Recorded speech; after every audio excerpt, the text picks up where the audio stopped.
გარემოს დაცვის სამინისტრო ერთიან ელექტრონულ სისტემაში ჩაერთო. ეს ნიშნავს, რომ ყველა სახის კორესპონდენცია, მათ შორის მოქალაქეთა განცხადებები უწყების სისტემაში ელექტრონულად იმოძრავებს. სამინისტროსა და ელექტრონულ პროგრამაში ჩართულ სხვა უწყებებს შორის დოკუმენტების მიმოსვლა ელექტრონულად მოხდება, რაც მატერიალურ ხარჯებსაც დაზოგავს. გამარტივდება საქმის წარმოება რეგიონალურ სამსახურებშიც. დოკუმენტბრუნვის პროგრამა იუსტიციის სამინისტროს საჯარო რეესტრში შეიქმნა. გარემოს დაცვის სამინისტროს ჩართვა კი მასშტაბური პროგრამის ნაწილია, რომელსაც საჯარო სამსახურის ბიურო ახორციელებს.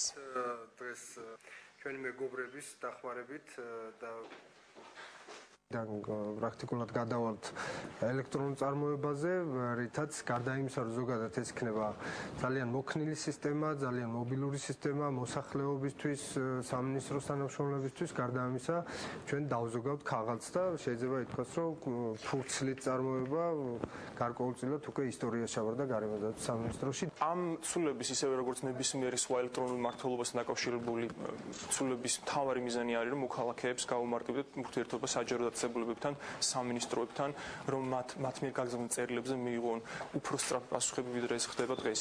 მე მიხარია, რომ გარემოს დაცვის სამინისტრო არის უკვე მეხუთე უწყება, რომელიც ამ სისტემაში ჩაერთო. ძალიან ამარტივებს კოორდინაციას ამ უწყებებს შორის, თან მარტივიც ხდება და უფრო ესეთი მოწესრიგებული ეს დოკუმენტბრუნვა და რაც მთავარია, არა მარტო უწყებებს შორის, არამედ თვითონ როგორც აქაც აღნიშნეს, მოქალაქეებს შორის.